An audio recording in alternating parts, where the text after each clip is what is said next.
Hello everyone, welcome back on my YouTube channel. E commerce में आज हम discussion करेंगे कुछ शॉर्ट टॉपिक्स पे। सबसे पहला जो टॉपिक है वो है डिजिटल सिग्नेचर क्या होता है। ठीक है,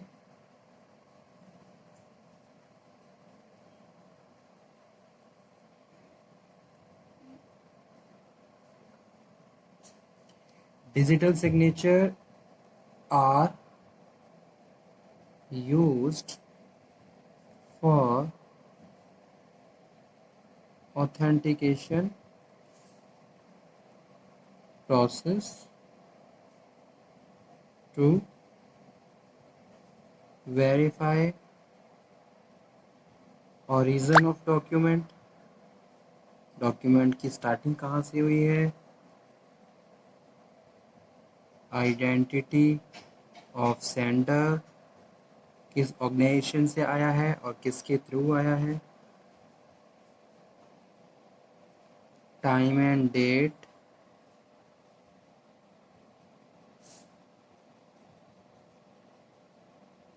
when document was signed and sent, files are not altered in transit. ठीक है, so digital signature are used for authentication purpose से डिजिटल सिग्नेचर्स यूज किए जाते हैं।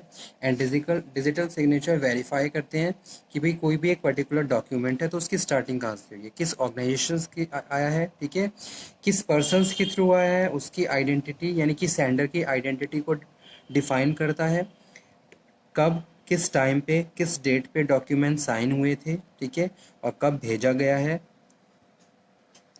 डिजिटल सिग्नेचर्स यूज्ड जो फाइल्स होती हैं उनको हम चेंज नहीं कर सकते, उनको अल्टर नहीं कर सकते। Files are not altered in transit, so therefore digital signature is means by which the above mentions fact can be verified, जो मैंने आपको बताए। When we send a document electronically we can also sign it. किसी भी documents को अगर आप electronically send कर रहे हो तो आप उसको उस पर साइन कर सकते हो। That sign known as digital signature. ठीक है, वो क्या होते हैं, डिजिटल सिग्नेचर्स होते हैं। अब by using the digital signature what are three aspect of security.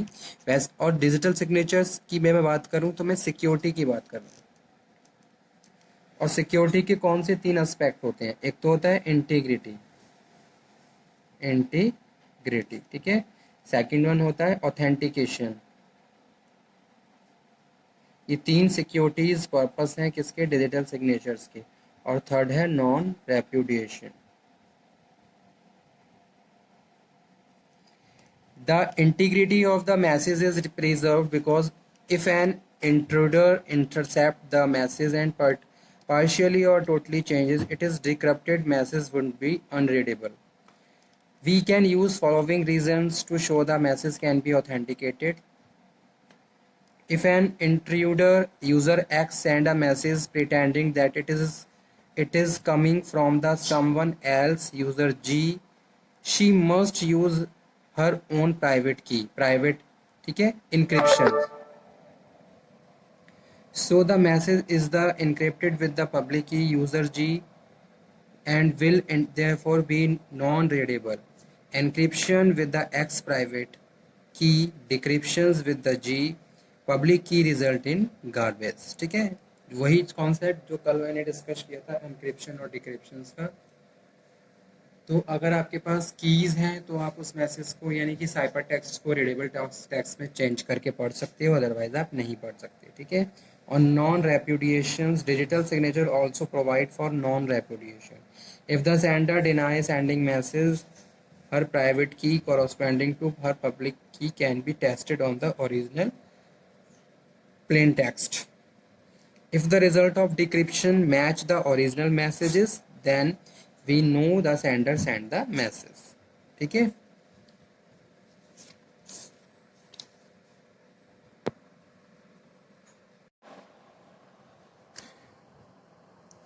Next जो टॉपिक है वो है firewall.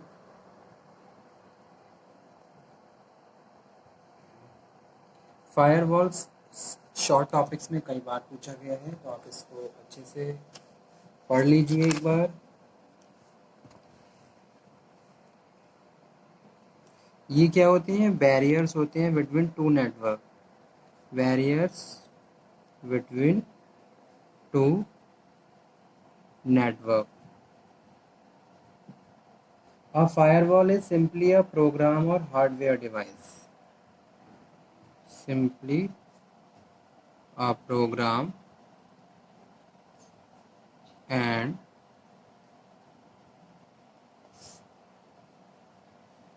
hardware device that filter the information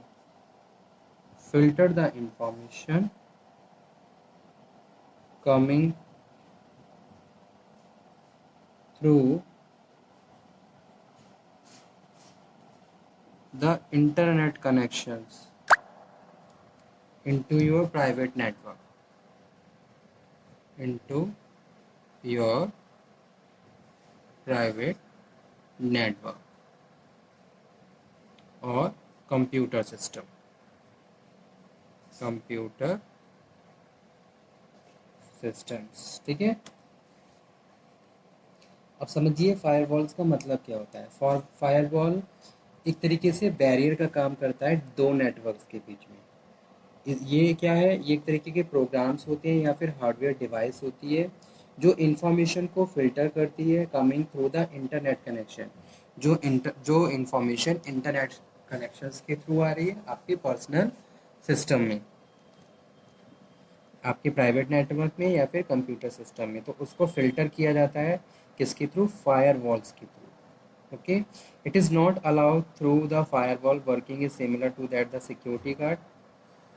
ये एक सिक्योरिटी गार्ड की तरह है। सिक्योरिटी गार्ड क्या करता है? जैसे कि चेकिंग करता है, जब भी कोई एंट्री लेता है, कोई विजिटर आता है तो उसको वेरीफाई किया जाता है। सेम वही काम फायरवॉल का होता है। कोई भी पर्सनल कंप्यूटर में कोई भी इंफॉर्मेशन हमारे आती है तो फायरवॉल उसको क्या करता है? चेक करता है, तब जाके एग्जामिन और ऑडिट करने के बाद वो इन्फॉर्मेशन अगर हमारे स्टैंडर्ड के हिसाब से होती है तभी वो एसेस कर पाता है। ठीक है, तो यही है। It helps to keep the intruders out of network. Firewall prove incoming packets and determine address of the request and deny unsafe connections and the allow safe connections for entrance. ठीक है, उसके बाद नेक्स्ट जो topic है वो है short topics में। और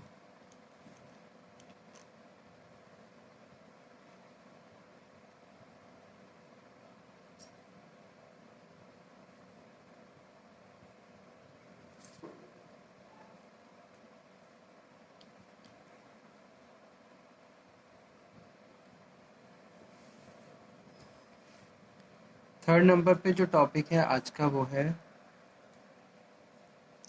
रिवर्स ऑक्शंस। क्या होता है?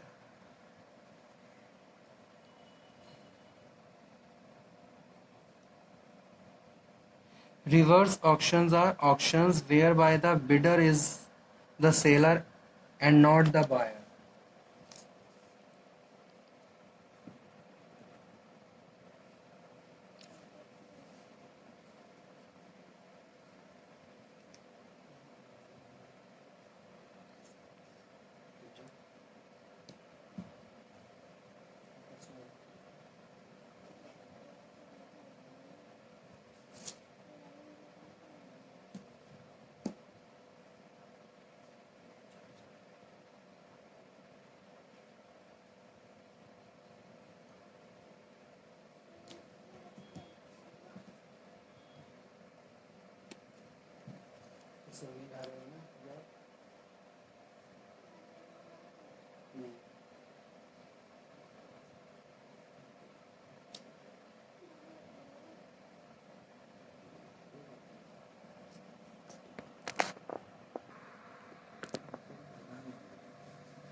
Reverse auctions are auctions whereby the bidder is the seller.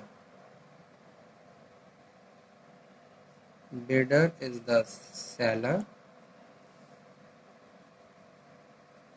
and not the buyer. The bid reflect how much buyer is being asked to pay.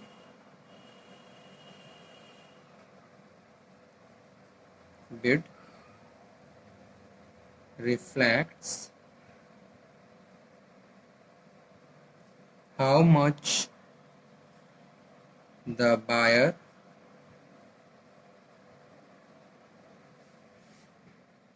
is being asked to pay. Web-based reverse auctions have become extremely popular for purchasing large amount of goods or services at the corporate level. ठीक है, e-procurement is most often used to describe those business to business reverse auctions.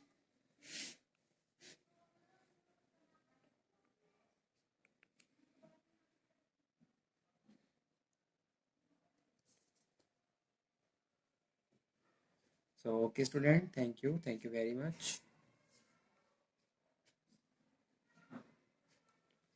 E commerce को आज हम यहीं finish करते हैं इस आज के सेशन को। नेक्स्ट लेक्चर में फिर से बात करेंगे नए टॉपिक्स पे, तब तक आप ये पढ़िए। अगर आपको कोई भी डाउट हो, किसी अदर टॉपिक में कोई डाउट हो, तो आप दोबारा से डिस्कशन कर लीजिए, आप मुझे कन्वे कर दीजिए ताकि मैं उस पर एक नया टॉपिक आप लोगों को डिलीवर कर दूँ। Okay student, thank you very much, thank you. Next lecture में फिर से मिलेंगे एक नए टॉपिक के साथ। Thank you.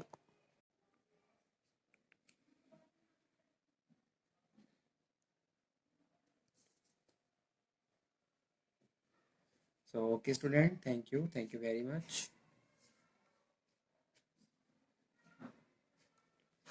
ई कॉमर्स को आज हम यहीं फिनिश करते हैं इस आज के सेशन को। नेक्स्ट लेक्चर में फिर से बात करेंगे नए टॉपिक्स पे, तब तक आप ये पढ़िए। अगर आपको कोई भी डाउट हो, किसी अदर टॉपिक में कोई डाउट हो, तो आप दोबारा से डिस्कशन कर लीजिए, आप मुझे कन्वे कर दीजिए ताकि मैं उस पर एक नया टॉपिक आप लोगों को डिलीवर कर दूँ। Okay student, thank you very much, thank you. Next lecture में फिर से मिलेंगे एक नए टॉपिक के साथ। Thank you.